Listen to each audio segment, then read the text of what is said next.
Hello guys, welcome back to another video. आज का जो टाइटल है वीडियो का जिसपे हम रिएक्शन करने वाले हैं उसका नाम है tree on seventh sky and black hole. Miracle of Quran है।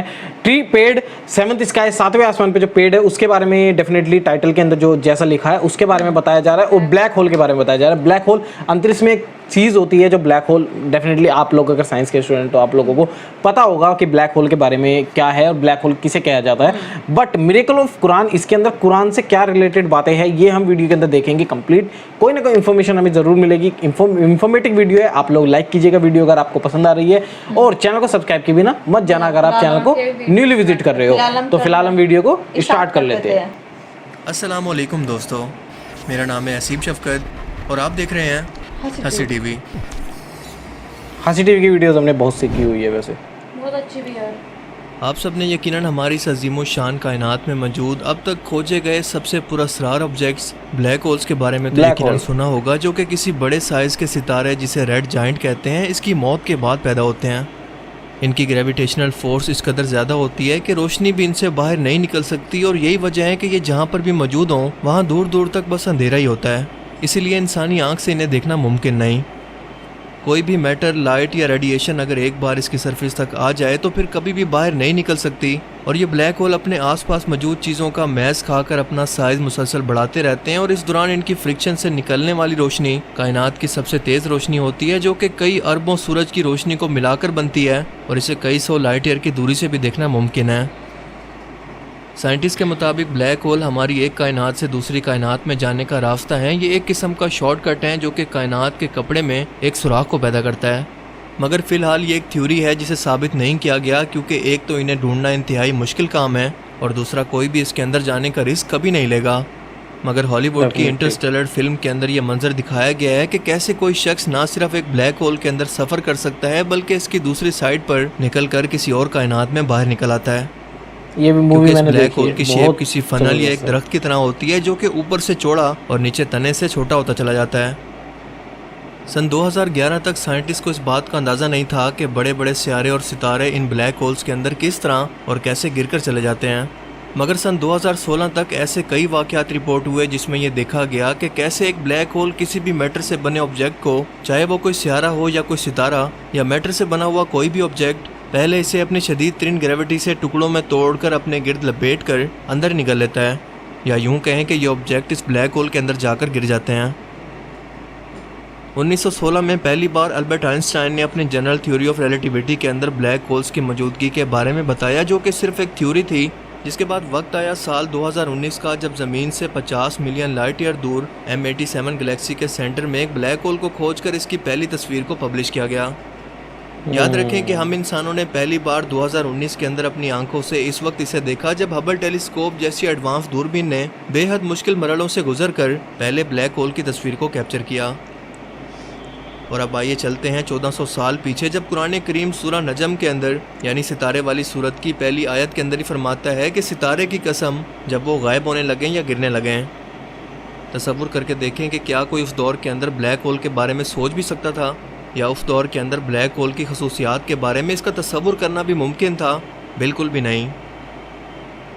बतौर मुसलमान हम सभी जानते हैं कि अल्लाह ने अपने महबूब हज़रत मोहम्मद सल्लल्लाहु अलैहि वसल्लम को सफ़र मेराज पर बुलाया, जहां पहले आप सल्लल्लाहु अलैहि वसल्लम ने बैतुल मुक़द्दस में तमाम अंबिया का नमाज पढ़ाई, और फिर अपनी सवारी बुराक पर सवार होकर तमाम आसमानी रास्तों का अबूर करते हुए आप 7वें आसमान पर और फिर इसके ऊपर अल्लाह के अर्श तक पहुँच गए। जन्नत और दोज़ख देखी, हर आसमान पर नबियों से मुलाकात की, मगर इस सफ़र में आपको कुछ लम्हों का भी वक्त नहीं लगा, यानी वक्त आपके लिए बिल्कुल रुक सा गया था। कायनात के लामहदूद फासले जो कि ख़त्म होने का नाम ही नहीं लेते, और ऐसी एडवांस तरीन टेक्नोलॉजी जो कि स्पेस के अंदर ट्रैवल करने के लिए मौजूद ही ना हो, जो इस कदर तेज़ रफ्तारी से सफ़र कर सके कि 7 आसमानों का सफ़र सिर्फ कुछ ही लम्हों के अंदर हो जाए, आज भी मुमकिन नहीं। मगर क्योंकि ये आप सल्लल्लाहु अलैहि वसल्लम का मौजज़ा था जिसे आम इंसानी अकल बेशक तस्लीम ना करे, मगर हैरत अंगेज़ तौर पर आज की साइंस खुद इसकी वजाहत कुछ इस अंदाज से करने पर मजबूर है कि वो तमाम बातें जिन्हें उस ज़माने में लोग सिर्फ एक मौजा तस्वुर करते थे, आज के इंसान इसे साइंसी तौर पर भी साबित कर चुके हैं। कुरान में इस सफ़र के दौरान एक बेरी के दरख्त का जिक्र किया गया है जिसका नाम है सिदरतुल मुंतहा, और मेरे ख्याल में ये एब्स्ट्रैक्ट मानों के अंदर ब्लैक होल की खसूसियात को ही बयान कर रहा है। जहाँ तक दुनिया और कायनात की तमाम मखलूक़ात की हद है और वो इससे आगे नहीं बढ़ सकती। सिवाय सफ़र मेराज पर नबी पाक सल्लल्लाहु अलैहि वसल्लम की ज़ात बबरकत के। और इस बात का सबूत हमें ब्लैक होल और एक बेरी के दरख्त की शेप को देखकर मिलता है, क्योंकि जैसा कि हमने ऊपर जाना कि दोनों का अंदरूनी स्ट्रक्चर बिल्कुल एक जैसा ही है। और दूसरी बात, सूरह अल-नजम की आयत 16 के अंदर अल्लाह पाक फरमाता है कि इस दरख्त पर अंधेरा छाया हुआ था, यानी बिल्कुल अंधेरे से कवर था। ये बात ज़्यादा हैरानकुन महसूस नहीं होती, क्योंकि स्पेस को देखकर ही अंदाज़ा होता है कि यहाँ पर अंधेरा ही अंधेरा होगा। मगर सोचें कि अगर अल्लाह की ज़ात इस बारे में ख़ास तौर पर जिक्र कर रही है तो सोचें कि इसके बारे में यकीनन कोई ना कोई तो ख़ास बात ज़रूर होगी। जी हाँ, ऐसा ही है, क्योंकि स्पेस में वैसे तो कई जगह एक दूसरे से बढ़कर काली तरीन है, मगर ब्लैक होल से ज़्यादा कोई भी जगह काली स्याह नहीं होती, क्योंकि ये लाइट को भी अपने अंदर जज्ब कर लेते हैं। और यकीनन एक बेरी वाले दरख्त पर स्याह तरीन अंधेरे का छा जाना इसी ब्लैक होल की तरफ इशारा है। इसके अलावा ये अंधेरा ही है जिसकी वजह से इन्हें डायरेक्ट देखा या ढूंढा नहीं जा सकता, लेकिन ख़ास इंस्ट्रूमेंट्स की मदद से जब साइंटिस्ट ने सितारों के बर्ताव में इस ब्लैक होल की ग्रेविटी की वजह से बदलाव देखा तो समझ गए कि इनके आसपास कोई ब्लैक होल मौजूद है। इसके अलावा दूसरी वजह जो कि इन्हें देखने के अंदर रुकावट है, इसका नाम है ग्रेविटेशनल लेंसिंग। जब भी हम आसमान के अंदर किसी ऑब्जेक्ट को देखने की कोशिश करें और इसके दरमियान के अंदर कोई ब्लैक होल मौजूद हो, तब हम इसे नहीं देख सकते, क्योंकि ये ब्लैक होल अपने आसपास मौजूद ग्रेविटी की वजह से किसी लेंस की तरह लाइट को मोड़ देता है, जिससे हम इसके पार मौजूद ऑब्जेक्ट को तो देख पाते हैं मगर इसे नहीं, जैसा कि आप वीडियो में देख सकते हैं। अब कुरान करीम हमारी तवज्जो एक बार फिर से इसी ब्लैक होल की खसूसियात का असर नबी पाक सल्लल्लाहु अलैहि वसल्लम की आंखों पर बयान करते हुए फरमाता है कि मोहम्मद सल्लल्लाहु अलैहि वसल्लम की नज़र ना तो किसी और तरफ माइल हुई और ना ही एक हद से आगे बढ़ी। उन्होंने अपने परवरदिगार की कुदरत की कितनी ही बड़ी निशानियाँ देखी। ये आयत मुबारक हमें वाज़े तौर पर बता रही है कि नबी पाक सल्लल्लाहु अलैहि वसल्लम ने ग्रेविटेशनल लेंसिंग का मुशाहिदा नहीं किया, बल्कि डायरेक्टली इस ब्लैक होल को देखा और इस निशानी का मुशाहिदा खुद अपनी आंखों से इसके अंदर भी जाकर किया। जैसा कि हमने ऊपर जाना कि ब्लैक होल की शेप किसी फनल की तरह होती है, यानी ऊपर से चौड़ी और नीचे से किसी तंग पाइप की तरह। इसकी इसी खसूसियत को कुरान करीम एक बेरी के दरख्त की मिसाल के तौर पर बयान करता है, बिल्कुल इसी शेप के अंदर जो कि एक ब्लैक होल के अंदरूनी तौर पर साइंस हमें बयान करती है। क्या ये सब खसूसियात सिर्फ इत्तफाक हो सकती हैं? इस दरख्त की भी एक हद है जहाँ पर यह जाकर ख़त्म हो जाता है। ये बात भी कुरान करीम की आयत के अंदर बयान की गई है, जहाँ पर अल्लाह पाक फरमाता है कि इस बेरी के दरख्त की भी हद है। हैरत अंगेज़ तौर पर अब तक साइंसदानों को लगता था कि इस ब्लैक होल के अंदर जाने वाली कोई भी चीज़ स्पेस टाइम के अंदर कर्व की वजह से बस गायब हो जाती है। ये पता नहीं कहाँ जाती है, हम इसे एक्सप्लेन नहीं कर सकते, क्योंकि इन ब्लैक होल्स की कोई हद नहीं होती, ये इन्फिनिट होते हैं। मगर कुरान ने कहा कि ऐसा नहीं है, बल्कि इस दरख्त की भी हद है, जिसके बाद आखिरकार मजीद तहकीक ने साइंसदानों को ये साबित कर दिया कि हाँ वो गलत थे। इन ब्लैक होल्स का अंदरूनी स्ट्रक्चर इन्फिनिट या लामहदूद नहीं है, बल्कि ये एक पोर्टल की तरह है जिसका एक किनारा किसी दूसरे किनारे पर जाकर खुलता है। मशहूर बरतानवी फिजिसिस्ट स्टीफन हॉकिंग का भी अपनी मौत से पहले यही मानना था कि ब्लैक होल्स लामहदूद नहीं है, बल्कि इनसे बाहर निकलने का रास्ता भी मौजूद है।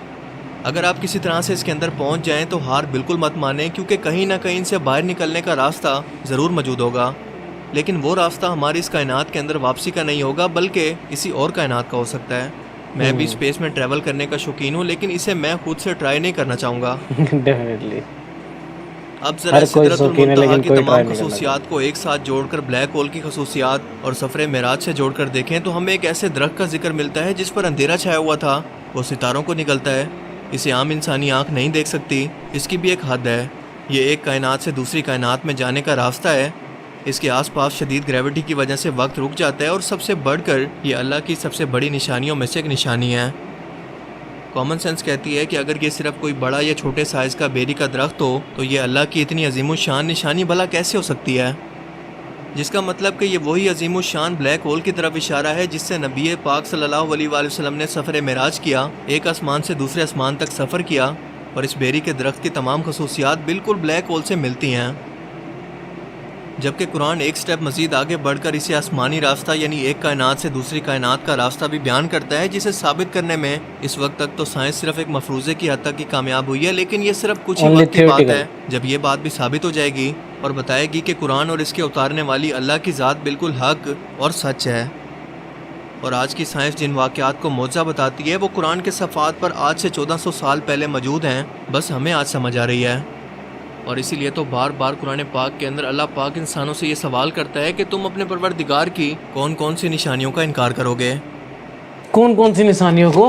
झुठलाओगे, ये वाला इंडियन मुस्लिम में भी डायलॉग हमने सुना है, ये वाला हंसी टीवी ने वाले ने भी बोला है। लेकिन वीडियो बहुत अमेजिंग है यार, मतलब जो साइंस के स्टूडेंट होते हैं जिन्हें स्पेस से रिलेटेड बहुत ही ज़्यादा रुचि रहती है स्पेस में, जैसे कि मुझे, मैं भी हूँ उनमें से एक, मुझे स्पेस में बहुत ज़्यादा रुचि रहती है।